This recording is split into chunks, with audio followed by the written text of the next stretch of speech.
म्हणजे एक कंपनी आहे जी रस्ते बनवते, ती रस्ते बनवणारी कंपनी एका कंपनीमध्ये पैसे इन्व्हेस्ट करते, त्याच्यात त्यांचं कुटुंब आहे, त्या कुटुंबाबरोबर एक व्यक्ती आहे नितीन गडकरी, आणि हा 17 मार्च 2008 पासून या कंपनीमध्ये आहे।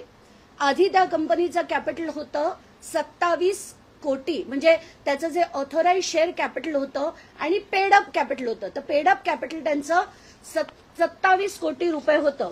27 वरनं 57 झालं, 57 वरनं 100 झालं, मग त्यांनी परमिशन घेतली 1170 कोटी रुपये वाढवण्याची, म्हणजे बँकांकडनं लोन घेण्याची।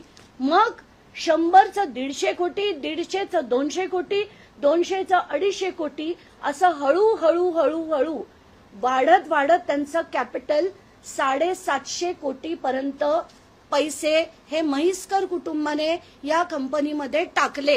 हे सगळ्या सोप्या भाषेत मी का समजवतेय आणि त्याचा फायनान्शियल जो भाग आहे तो मी नंतरच्या याच्यात घेते, पण सामान्य लोकांना समजण्यासाठी सांगतेय की एक रस्ते बनवणारी कंपनी त्यांच्या कंपनीमध्ये 27 कोटीपासून इन्व्हेस्टमेंट चालू करते, ती अगदी थेट 750 कोटी पर्यंत घालते। यानंतर ते काय करतात, आता हे जे मी बोलते प्रत्येक गोष्ट पुराव्याने बोलते, हा आहे मेमोरंडम ऑफ असोसिएशन त्या कंपनीचा, आणि त्याच्यात सगळ्या म्हैसकरांचे 10,000 शेअर होते, तसं नितीन गडकरीचे 17 मार्च पासून 10,000 शेअर या कंपनीचे होते, पण याची वाच्यता कुठेही केली गेली नाही।